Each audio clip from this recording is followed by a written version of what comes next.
Pandian store சீரியல்ல அடுத்து வர எபிசோட்ல என்ன மாதிரியான ட்விஸ்ட் எல்லாம் இருக்க போகுதுங்கிறத இந்த வீடியோவில் பார்க்கலாம்.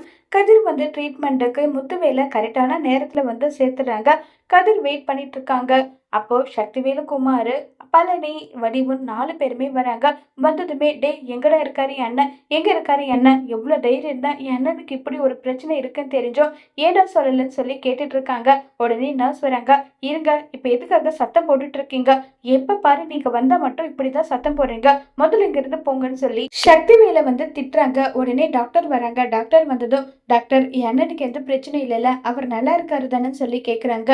ஈவினிங் தான் ட்ரீட்மெண்ட் பண்ணிட்டு வீட்டுக்கு அனுப்பணும், திடீர்னு அவருக்கு இப்படி ஒரு நடந்திருக்கு, அவருக்கு ட்ரீட்மெண்ட் போயிட்டு இருக்கு, அவர் இப்ப எந்த பிரச்சனையும் இல்லை, அவர் நல்லாவே இருக்காருன்னு சொல்லி டாக்டர் சொல்றாங்க. டாக்டர் ஒரு நிமிஷம், என் அண்ணன் இப்ப நல்லா தானே இருக்காரு, அவருக்கு ஃபர்தரா என்ன ட்ரீட்மெண்ட் எல்லாம் பண்ணணும்னு சொல்லி கேக்குறாங்க. டாக்டரும் அதுக்கான சொல்யூஷன் எல்லாமே சொல்லிட்டு இருக்காங்க. இப்ப நேரா சக்திவேல் வந்து கதிர்கிட்ட இப்படிப்பட்ட சின்ன ஹாஸ்பிட்டல்ல என்னனுக்கு ட்ரீட்மெண்ட் பார்த்துருக்க, எவ்வளவு தைரியம் இருந்தா இப்படி பண்ணியிருப்பேன், என்னனுக்காக கோடி கணக்கில் செலவு பண்ண கூட நான் தயாரா இருக்கேன், கோடி கோடியா கொட்டி கொடுத்து என்னென்ன நான் எப்படியாவது சரி பண்ணிருப்பேன், எதுக்காக இப்படி ஒரு சின்ன ஹாஸ்பிட்டலுக்கு என்னென்ன கூட்டிட்டு வந்த, சரி நீ பார்த்து கிழிச்சதெல்லாம் போதும், என்னனுக்கு நாங்க இருக்கோம், நாங்க சொந்த பந்தம் எல்லாருமே இருக்கோம், என்னென்ன நான் பாத்துக்கிறோம், ஒழுங்கு மரியாதை இங்க இருந்து போன்னு சொல்லிட்டு கதிரை விரட்டுறாங்க. உடனே பழனி, கதிரு நீ போப்பா, இங்கிருந்து போ, அண்ணன் நல்லாயிடுவாரு போப்பான்னு சொல்லி கதிருக்கு போக விருப்பமே இல்லை, இருந்தாலும் அனுப்பி விட்டதுனால கதிரும் வேற வழி இல்லாம அங்க இருந்து கிளம்பி வந்து போயிடுறாங்க.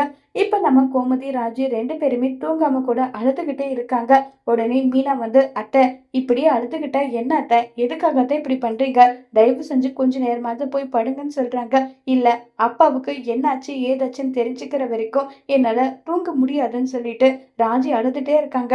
உடனே அந்த இடத்துக்கு கதிர் வரதை பார்த்ததும், கதிர் அப்பா இப்ப நல்லா இருக்காரா, எப்படி இருக்காரு, ட்ரீட்மெண்ட் போயிட்டு இருக்கு, ரெகுலரா அவர் எப்பயும் எடுக்கிற ட்ரீட்மெண்ட் தான், அவருக்கு எந்த பிரச்சனையும் கிடையாது, அவர் நல்லா இருக்காருன்னு சொல்றாங்க. ஆமா, உனக்கு எப்ப இந்த விஷயம் தெரியும், முதல் முறை ஹாஸ்பிட்டல் போகும்போதே எனக்கு அவருக்கு விஷயம் தெரியும், இப்ப செகண்ட் ஸ்டேஜ்ல இருக்காரு, எந்த பிரச்சனையும் கிடையாதுன்னு சொல்லிட்டு இருக்காங்க. ஏன் இப்படி பண்ண, உனக்காக எவ்வளவோ வந்து இந்த வீட்டுல இருக்கவங்க பண்ணிருக்காங்க, அவங்க கிட்ட கூட விஷயம் சொல்லல, என்னோட சித்தப்பா உன்னை போலீஸ் ஸ்டேஷன்ல கம்ப்ளைண்ட் பண்ணி வெளியே உட்கார வச்சாரு, அப்படி இருந்தும் நீ ஏன் சொல்லலன்னு சொல்லி கேக்குறாங்க. இல்ல, அவர் தான் என்ன சொல்ல வேண்டாம்னு சொல்லிட்டாரு, அதனால என்னால சொல்ல முடியலன்னு சொல்றாங்க. இதை கேட்டு கோமதிக்கும் ஃபீல் ஆகுது.